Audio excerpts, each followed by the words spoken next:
Hey, it's Coach Sarah, and welcome to Range of Change, the podcast where we dive into the pivotal moments of transformation that shape our lives.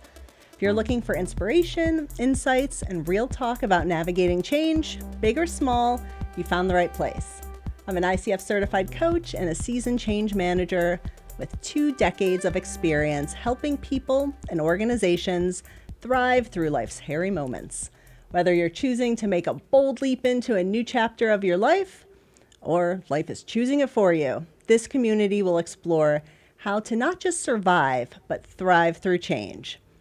Think of this podcast as your guide to becoming more resilient, more empowered, and ready to take on your next big change with confidence.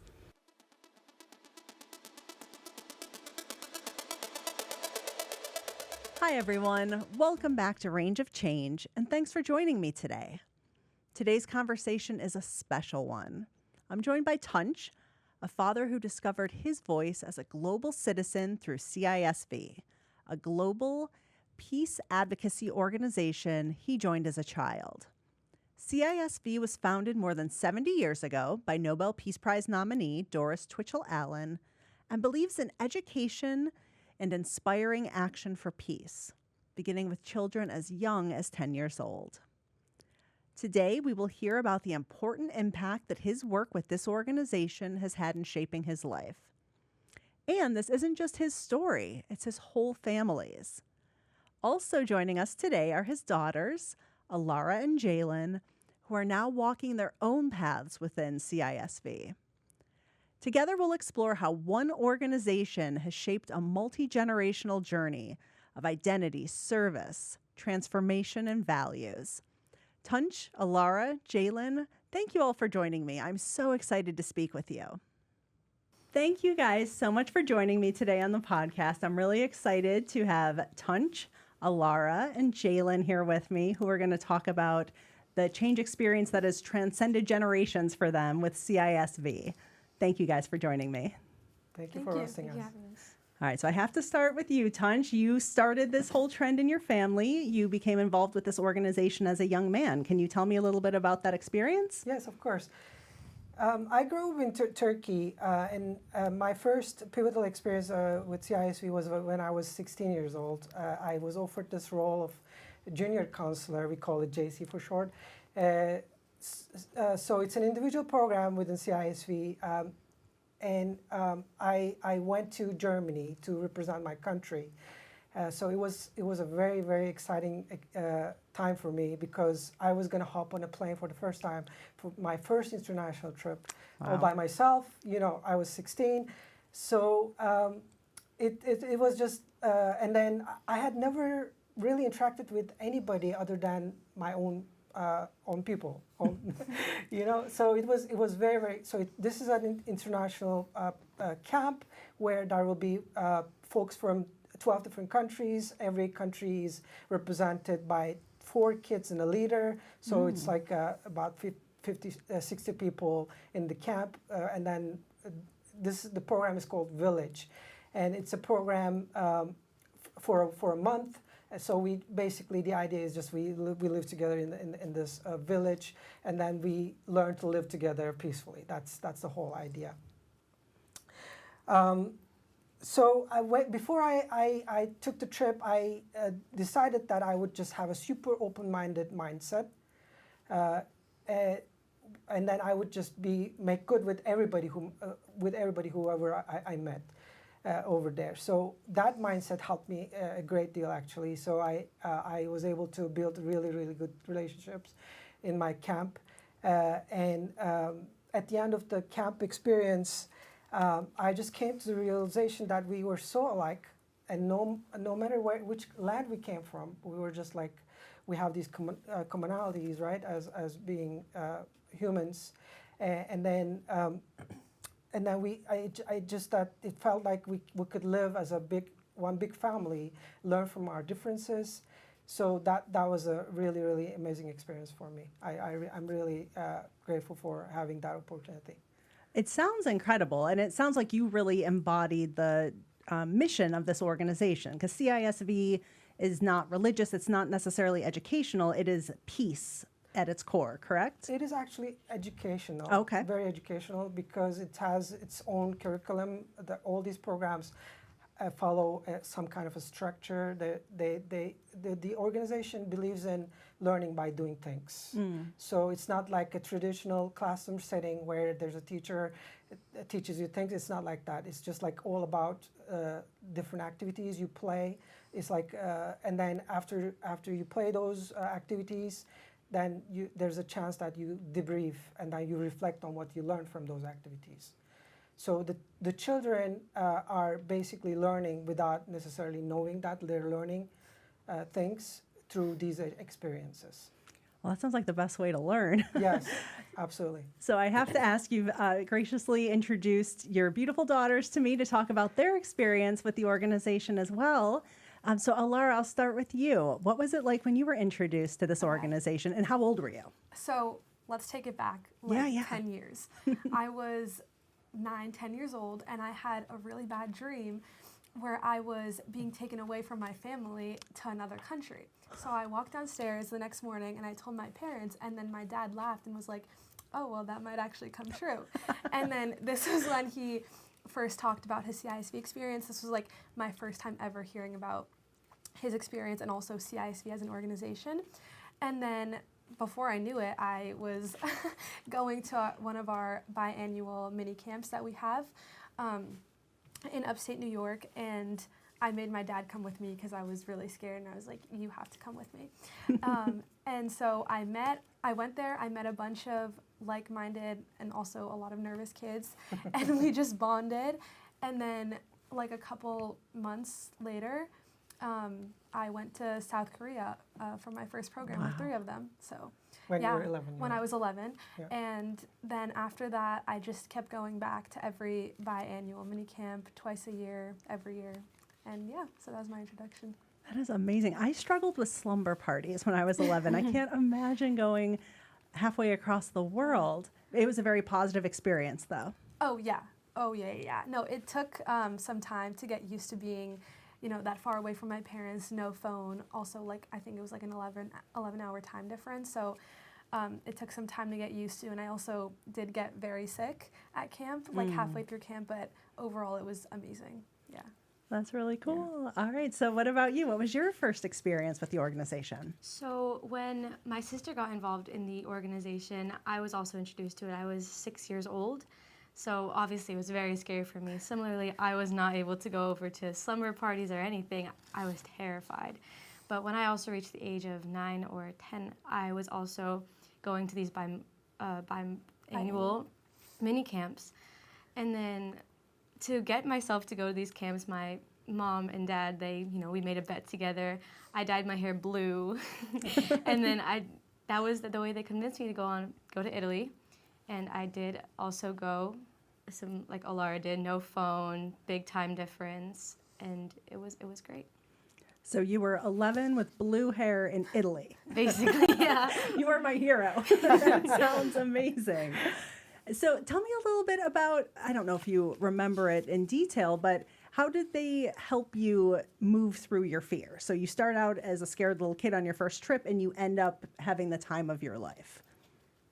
When I got there at first, I was kind of more in shock. I didn't know what I was exactly doing, what I was there for, because although I did have a good introduction through the mini camps, I was very nervous. And I was hiding behind my leader's back for probably the first 2 days being at the campsite. And then I understood that I wasn't going to see my parents. There was no way I was really going to go back. I wasn't going to get in contact with them. I was going to be there. So I opened up. I started opening up to all the people there, introducing myself. Everyone was very friendly, and everyone opened up to me as well because we were all in the same situation or same place. So we all kind of understood each other, and we opened up. And once we did, everyone just clicked. Everyone got very close, and that feeling of just knowing that everyone is feeling the same way as you, but also happy to be where they are, really made us get closer. And that was how I grew into that organization, and it made me much more open to this day. Yeah, I mean, it sounds like a really amazing experience to give to your young children. I'm curious if you ever had any second thoughts about introducing them to the organization when you did. Not at all. Uh, it was always in the back of my mind that I wanted to have my daughters, my kids, have the similar kind of experiences which I had when I was little. So when we moved here in 2010, before here we were in Miami. There were no chapters in Miami, so I was kind of looking forward to like moving somewhere else where there's a CISV chapter. And then as soon as we came here, I directly connected with the CISV, my CISV family here, and then since then I have been like serving on the chapter board, so I had never second thoughts about having them participate. Nice. So you moved into something of a leadership or guidance position. You guys are both training to be leaders right now. Is that correct? Correct. Yes. All right. So I have to ask, being a participant, being a leader, which one resonates with you more? I'll start with you again, Okay. Alara. So I haven't been a leader yet because you can only be a leader once you're 21. But I have been in a leadership role. I was a junior counselor when I was 16 in Mexico, and I think the junior counselor position really resonated with me, and it was a very, very meaningful experience because I was playing the bridge role where I was like in the middle of the ages of the kids that are 11 and then the leaders that are like 21 and up. So it was really, really cool. I also got to get like a glimpse of like how the kids are interacting with each other, like what they're learning, but also like I was behind the scenes with the leaders planning the activities and talking about the kids like individually and how they're growing and what they're learning. But I think mainly like seeing the kids connect with each other the same way that I had when I was 11 and grow through the program was just extremely rewarding to me. So yeah. I get that. Like you're looking back at where you just were a few years ago and now you're in the position they can hide behind you. Exactly. Yeah. Nice. And Jalen, what has been your most meaningful experience so far? So I have done multiple different programs so far, and I will be doing more in the future, hopefully.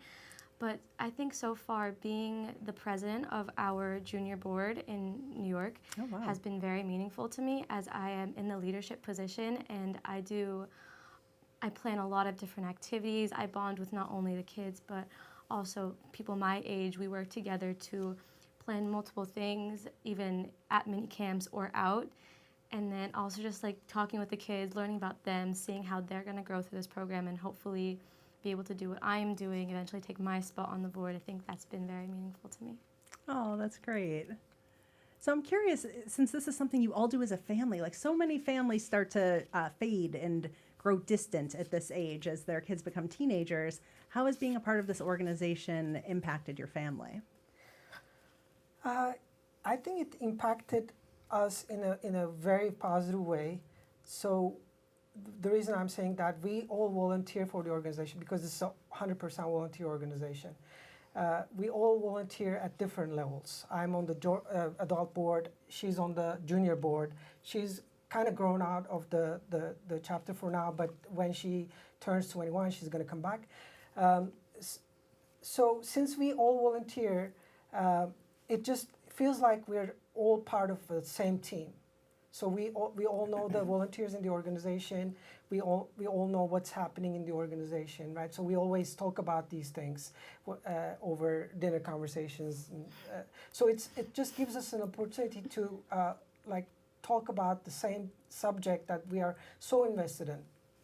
So I think that feels great. Because we really feel like we're bonded over these things, and when we are working towards a common goal, it also makes a big difference because we all like try to come up with different ways to how we can improve our chapter, how we can make better impact to our local community. Those are the kind of things that are always keeping us busy in our minds, you know. So those are the kind of things that I feel really great about. Oh, that's so nice. I wonder if you ever encounter parents that are nervous about sending their children at that age off to another country. And what you would say to them who, don't have your experience of having been a young person in the organization and being so involved in it now?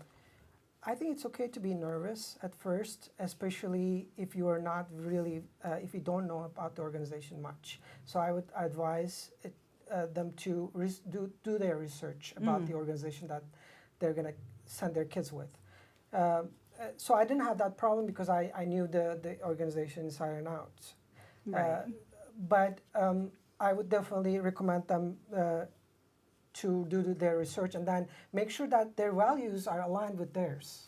I mean, the organization's values align with theirs, because every organization has a different set of values. For CISV, for example, the CISV is really big in conflict and resolution, and it's big in human rights. It's big in sustainability of world's resources. So those are the kind of things. Through participating in different programs, the children become really very strong in those skills, in those values. So when you ask if I had a second thought about them participating, I never did, because I wanted to have them have those values. And I always take the CISV as a benchmark, those values as a benchmark or a point of reference. When I see some behavior, that goes against the CISV values, and I always ask them, is this really a true CISV or would act in that situation? And then I would force them to rethink their acts. So those are the kind of things I think that parents should be very careful about when they choose an organization, either to volunteer or to send their kids away to an international camp. That's really smart. Do you guys have anything to add? Do you interact with the parents a lot? Not really, because when we're at the camps, it's just parents sending their kids to camps. And like he just said, I'm not as involved in the New York chapter as I go to school in Massachusetts now. So I don't, but you probably do, right? I do interact with, yes, they do come and talk to me a lot about how their children might feel, how I felt, kind of get the gist of the organization. But adding on to how our family is, it kind of opens up us all a bit more, as when we both go to camp, we come back with a lot of things to say, and we of course want to sit down and tell everyone everything, especially our dad. And I think in some way that makes us more communicative. We definitely are able to talk more clearly, as in how we express our feelings and, tell stories. And it's great because I think it has genuinely impacted me to be able to talk to my parents more easily now, with everything I've experienced. Oh, and did I hear you say that you guys don't have your phones when you're at camp? Yeah, we don't. Yeah. 4 weeks, no phones. They take away all the distractions so that they can bond with each other. Yeah. Because it just... we have a saying, unplug to connect, so yeah. Yeah. No, there's no TV, there's no digital device. None of that. Yeah. We probably should have led with that, because I think that's the thing that we get most parents and most excited, because I know a lot of kids that can barely be without their phone for a couple of hours during school. I have friends who are teachers that tell me horror stories, and you guys are able to unplug. Yeah, and it's great because at first it's you feel like something might be missing, or you don't know how to feel, but then after a week you forget about it. And then when you get it back, you don't really instantly go back to it. You just kind of get it back just so you can get the numbers of all your friends. Yeah, after my step-up program when I was 14 years old, I went to Sweden. And because I don't think I had a phone when I was 11, but when I went to Sweden, I got back and I didn't even want my phone. So, yeah. Oh, that's amazing. During the camp, they're so busy doing these activities that they don't really look for anything to keep them busy, really. So and they're always they're always participating in some kind of an activity, learning and bonding with each other, understanding each other, and debriefings and all that. So that they don't really need any of that. To feel good. And you said learn by doing, which I think is the best way to learn. Is there an example off the top of your head that is an example of one of these activities? So he actually did steal my point, but I was going to say that, and I think the easiest way to explain that is through explaining an activity. So there is an activity that's done usually in the first 2 weeks of camp, I'd say, and it's done at Village with the 11-year-olds. And how it goes is that each country, so there's like 12 countries or groups, they're split into their groups with the kids from their country, and there are papers kind of like spread around wherever the activity is being held, and on the paper it just says the name of the a country. So like 12 papers with 12 different country names, and every group goes around and writes like whatever comes to to their mind first about a country. So if I'm going around and there's Japan, I might write like sushi or whatever. So that just like goes on, and then every country gets a chance to write something about whatever every country. And then I think what makes it really, really special and educational is that after the activity, everyone sits down in a circle and just like talks about it, which is what we call debriefing. And then that's where like they learn and get to talk about their own experiences while also, So I think it's really like cultures like aren't learning about each other, they're learning with each other. So yeah. Those debriefings are very special because every child has a chance to reflect on what they thought about the activity, what they learned about the activity. If there are some like wrong stereotypes, for example, somebody will say, "Oh, maybe you're thinking a little wrong in this area," and then they will correct them. They might have had wrong impressions about something.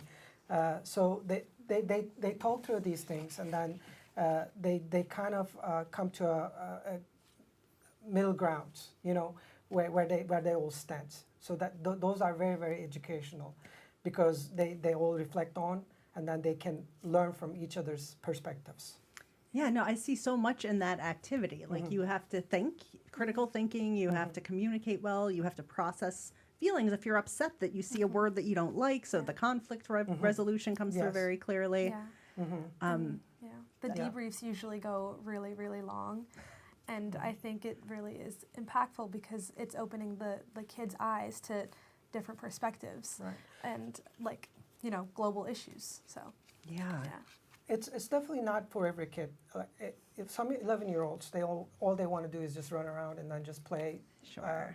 So this takes a lot of, but some kids are really, really very, they think through these things, and then they really want to discuss these things. So that's why I'm saying it might not be for every kid. These are the 11-year-olds actually like reflecting upon their ideas, right? So, of course, guided by their leaders. So it's very intense. It can be very intense. Yeah, I can definitely see how it's not for every kid. Right. But I imagine if you're starting that young, you can help to develop the skill set with the kids that can handle it. Obviously, maturity levels will vary. Right, exactly. Yeah, that's the reason why when we kind of interview the kids to send away to a different country, we kind of look at their maturity level. Are they going to be able to, handle all these different conversations going around?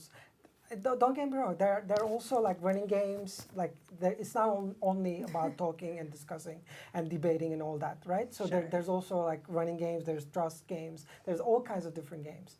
So, but these are also in there, Yeah. And how important is it that you're in another country, that you're like actually physically immersed in another culture while you're doing this? I think it's very important and very good, as it makes me more culturally aware. For example, when I went to Italy when I was 11 years old, I stayed in a homestay, which is I stay with a family, just a family living in Italy, and they kind of show me a bit about their culture.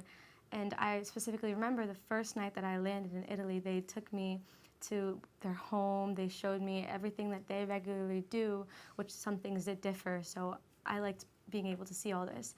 And then they sat me down. They, showed me what they do at dinner and what they eat. And it was really great because, I'm very used to what we do here, like what we do for our Turkish tradition and, and the American tradition as well. So it was very eye-opening.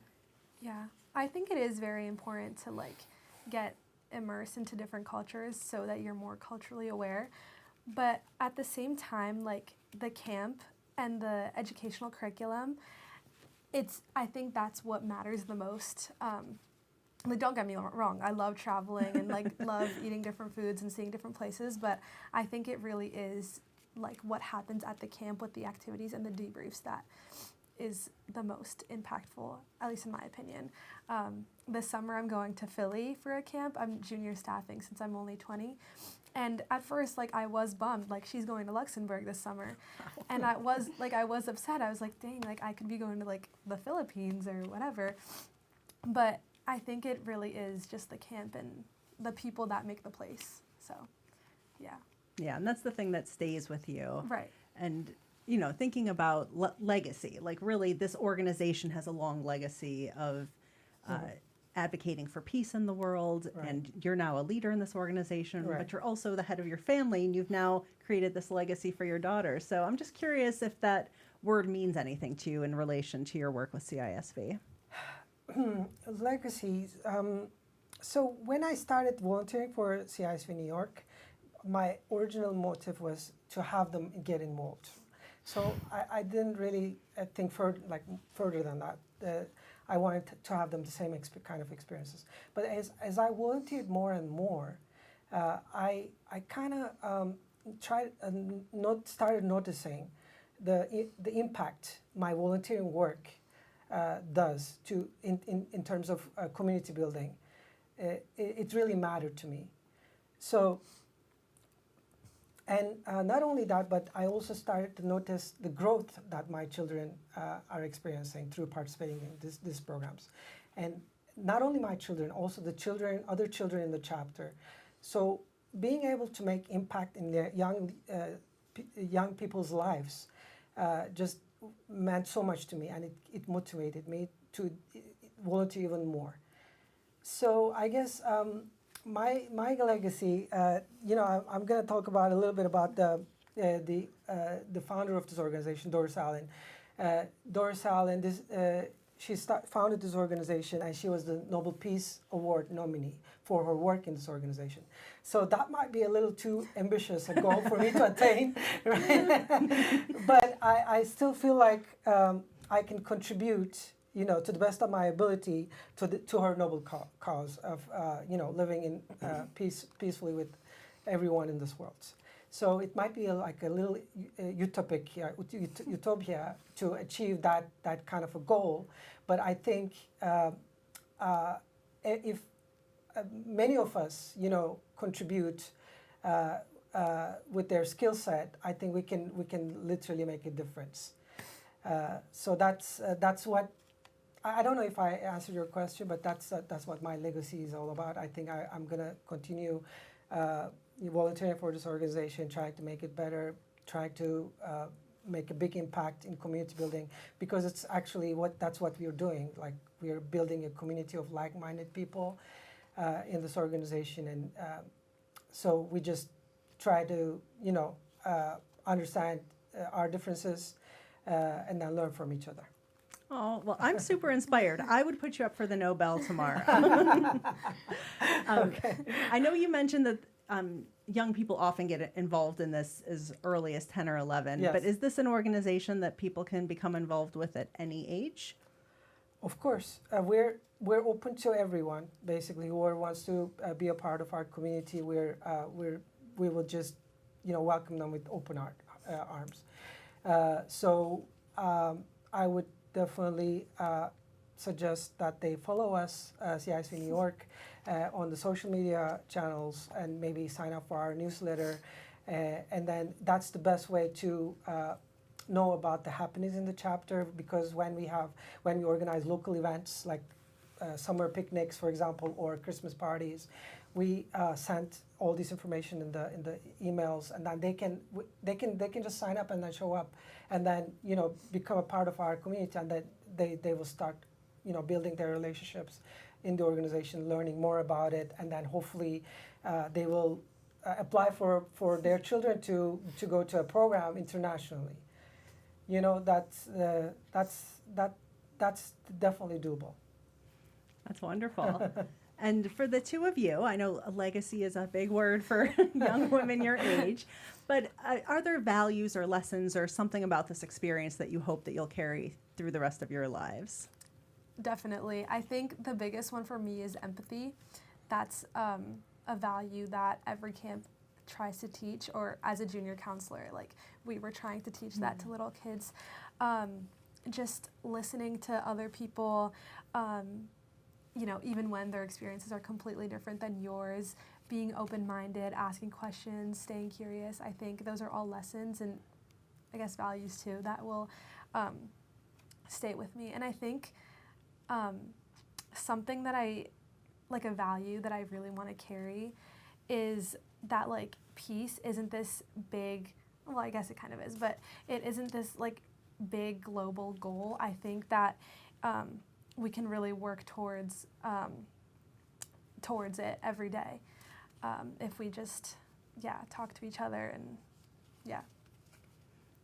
I agree with a lot of things that Alara said, but I would additionally like to add on that respect is a big part of it. When you go there, you have to, yes, go with an open mind, but you also have to learn to respect everyone, not just your peers, but your elder, like every staff member, every leader, every JC, you have to respect them. And you also, like I said, you also have to respect your peers, their culture, and you have to understand them. A big part of it is understanding, being open-minded, and very empathetic. I think a lot of it revolves around those main topics and the four main pillars, which my dad also mentioned earlier, that it usually surrounds. Also, I want to add that the leadership skills, it's not a value, but it's like a skill that that you get through participating in these programs. We are so big in kind of instill the leadership skills in the children. They have their own organization, like junior branch we call it. They run their own organization. They have a treasurer, they have a president, she's the president, and they run these camps. The youth literally run these mini camps. My goodness. Just by themselves. Like there are adults there watching over, but the adults don't really do anything. They run their own camps, like all these activities, because they are so experienced in, running these activities. So they just lead the younger kids in those mini camps. And then they develop on their leadership skills this way. So that's also something that I want to mention, the leadership. Yeah, like adding on to my dad, like I started off as a very shy kid and now I'm the president of this junior board, so I definitely think that leadership is a big thing and something you gain along the way. Obviously, when you go to these camps, like they put you in these leadership positions and you learn how to put your point across, your opinion, to have other people understand what you're thinking and what you think would be the best thing to do in certain situations. And that definitely had like an impact on me as I am basically leading our whole board, our whole junior chapter, the kids, and it's a very big thing, and it's a very good thing to have as well, I would say. Yeah, it's amazing. I mean, because there's so many shy kids, and especially women and girls, you see at a certain age where girls just, all that bright light that was once in the little girls can sometimes just get snuffed out with shyness or fear or an inability to, I guess, just move out of that awkward, nervous stage. And I'm just so impressed with the two of you. You're so self-possessed. You're so easily conversing. I won't even tell you what decade of my life I was in before I could do what you're doing right now. So it's obvious that the leadership is huge and a big advantage of being a part of this organization. They were like this when they started out. They were very, very shy, especially Alara. She was extremely shy, but she changed completely. Like every program, she added to her being a more independent child that she wasn't before. So, and then she became like this amazing young lady, right? Through participating in multiple programs through CISV. So that's the reason I think CISV gives a lot to the kids in terms of their growth. Going to those leadership positions and all. So it's just amazing. It is, and it's like kids leading kids. I mean, it's just amazing that you escalate in such a short amount of time to be in a position where you're running camps of kids in other countries sometimes. Yes, that's true. That's true. And she is part of the since she is the leader of the junior branch, she has to also, I'm talking about Jalen, she also has to attend these adult meetings, right? And the adults actually question her, okay, what did you do in this camp? How many kids were there? How did it go? Like, she has to report on all these things to the adult board. That's also another thing that that not every kid can do, you know? No. A lot of kids can't give a book report, so kudos to you guys, and kudos to you for getting them involved. Thank you very much. Yes, I tried my best. Yeah, the work that my dad puts into CISV is like insane. Like, but it all pays off. Yeah, it's worth it. I mean, to where we are today, I'm very thankful. Oh, that's amazing. All right, so my last question for each of you, because you're each in different moments of your CISV career, so to speak. What's next? Where do you see yourself going with this organization? And who wants to go first? I can go first. So this summer, I am going to be a JC, like both my dad and sister. I'm going to be in Luxembourg. And then by the end of this year, in December, I'm going to be attending a seminar camp, which is basically where 16 and 17-year-olds get together and they learn how to live together with very little guidance, with, I think, 4 staff members. And I will be in Argentina for that this summer. Unfortunately, between like the ages of 17 and 18, there aren't many other programs. 17 to 19, there aren't many programs you can do. So hopefully when I turn 21, or even when I turn 20, I'll be able to be a junior staff like my sister will, and hopefully maybe lead some kids eventually. Wow, very exciting. This is you're taking 2 big trips. Yeah. Yes. And a summit. One in summer, one in winter. The one in summer, she's a junior counselor for little kids, because the program is called Village for 11 and 12-year-olds, but there's only 6 16-year-olds in that camp. The other program, the winter program, it's called Seminar Camp, 16 and 17-year-olds only, and then they will be actually running their own camp. So there's only a couple of staff, but they're like cooking for themselves, they're like doing everything for themselves basically, and then they're doing activities, of course, for themselves. So that's an amazing year for Jalen, I think, with 2 programs. Yeah. That's wild. And does this interfere with school at all? Is it a lot of additional work? No, not at all. We have our monthly meetings, and they usually take up an hour, and then I have my own meetings that I attend with the adult board, which is also about maybe 1 to 2 hours. Then most of our mini camps are on weekends, and of course, summer camps are in the summer. But this winter camp will be taking up a bit more of my school time, but I am willing to do it because it is one of the most exciting programs, and I'm very excited and very happy that I got accepted, because it's hard to get into these type of programs Very sometimes. Hard to get in. Congratulations. Thank you. Yeah. But when I'm with the board, with our junior board, it doesn't really take up much attention from my school, and I do put a lot of attention to it anyway, so I am able to balance them both. Fantastic. The only thing that takes time is like when you plan for these mini camps, right? Because they have to plan how to run the activities, so it maybe takes a couple of hours. But I have arranged that for our board to meet in the city, where we find like a nice place to sit, and we sit down and we plan, and everyone gets their stuff done efficiently, so it works out. That sounds wonderful. Yeah, I know. I'm bummed that I wasn't able to do Step Up, because it's like the program that everyone says is the best. I actually was selected as well, but and I was supposed to go to Egypt, which would have been really cool, but I think it got canceled because of COVID. It got canceled. Yeah, but I mean I went to Mexico anyway, so like it was still a great summer. But my next steps. So I'm 20. I'm gonna be a junior counselor in Philly. Junior staff. Yeah. And the next step for me is to be a leader at 21, take kids, and then give them like the unforgettable experience that I had when I was their age. So yeah, that's when I'm 21, and then after, when I graduate college, I plan to come back and like rejoin the CISV New York board and take on like a role of maybe being a junior board advisor that is like their advisors, or maybe like a national leadership trainer that hosts these like trainings for people who will be taking on roles such as like junior counselors, leaders, staff. We were just last weekend in Denver getting trained. So but besides roles and titles, I think my like long-term goal and probably the most important is to make sure that CISV, continues to grow and thrive, whether that's like recruiting new volunteers or, staying involved myself. I think that's just the ultimate goal for me. Yeah, I think it's just like CISV has given me so much that I feel responsible now. I need to give back. Yeah. That's nice. I mean, I was thinking how nice it is that they invest so much in you, but I was also thinking they're very lucky to have this family. Like, you guys are doing a lot.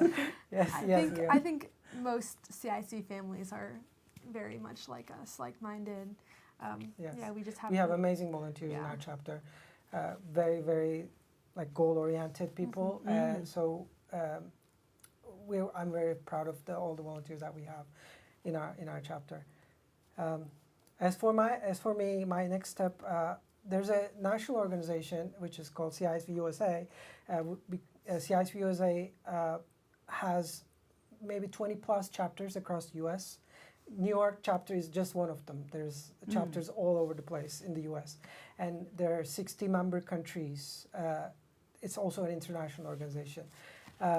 So my next step was probably to take on some role in the national organization. Maybe I can sit in the national organization as a board member there.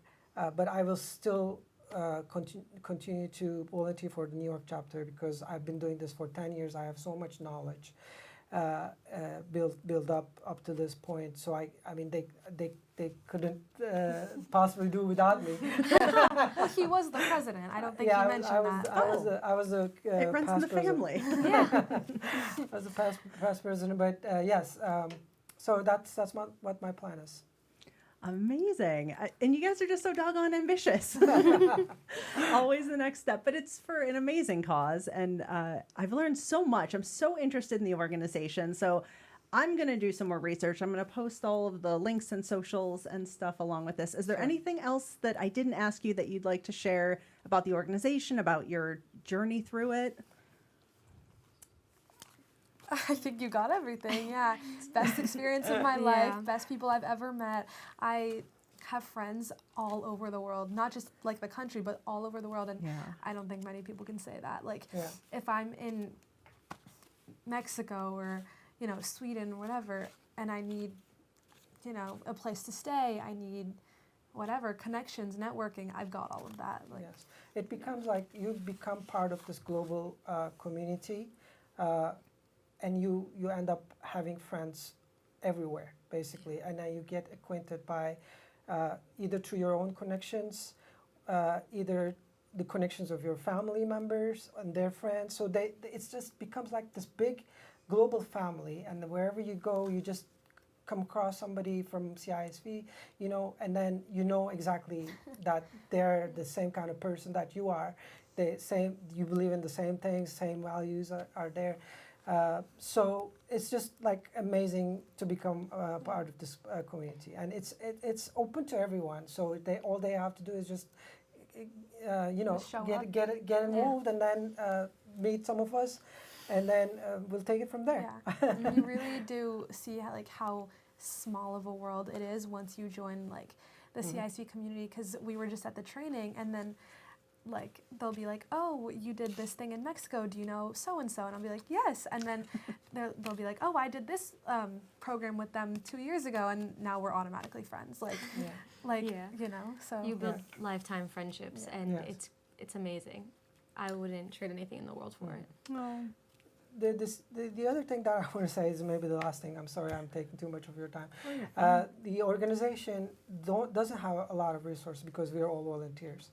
So there's no advertisement or anything that you can see. So the only way this organization survives since 1951 is through the word of mouth, believe it or not. So it's just like all the volunteers coming back as a second generation, third generation, to keep on going with these programs because they know the value of it. So that is the most amazing thing for me. Without any one person making money out of this, right? All volunteering work, it just survives throughout the years since 1951. So that's crazy. It's crazy and wonderful, and it's because of people like you. And I'm personally just so grateful that you're out there living your values and putting empathy into the world that so desperately needs it right now. So thank you all for the work that you do, and thank you for being on my podcast today. Thank you for having us. Thank you so much.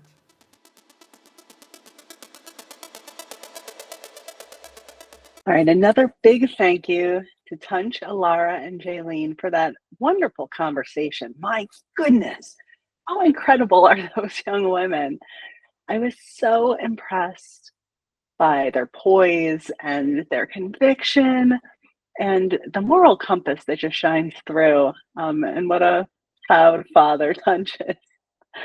So there are a couple of great takeaways from this conversation. And the first is, they're almost contradictory, which is interesting to me. You know, I think about the fact that this is something that Tunc did as a teenager that is now shaping his life decades later and his daughter's lives. I mean, what a powerful legacy to leave your children. People think so much about, you know, making sure that they have money or the family home, but he has given them a legacy of values and dedication to a cause and a real purpose and meaning to their very young lives that will, I'm sure, be an anchor in theirs as much as it was in his. So I think that's incredible. And I think that there's almost like a whimsy there. You know, this one pivotal change of a young man has now grown and grown into so much more.